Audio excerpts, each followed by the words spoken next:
主任，粉丝朋友说晚上睡觉总是被打呼憋醒，这可怎么办呀？这么严重哦？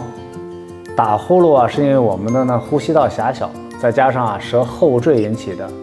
特别严重的话呢，就会憋气，会引起大脑的缺血和缺氧，影响身体健康。怎么解决呢？双击视频保存下来。酸枣仁、甘草、茯苓、桑叶、莲子还有佛手各3克。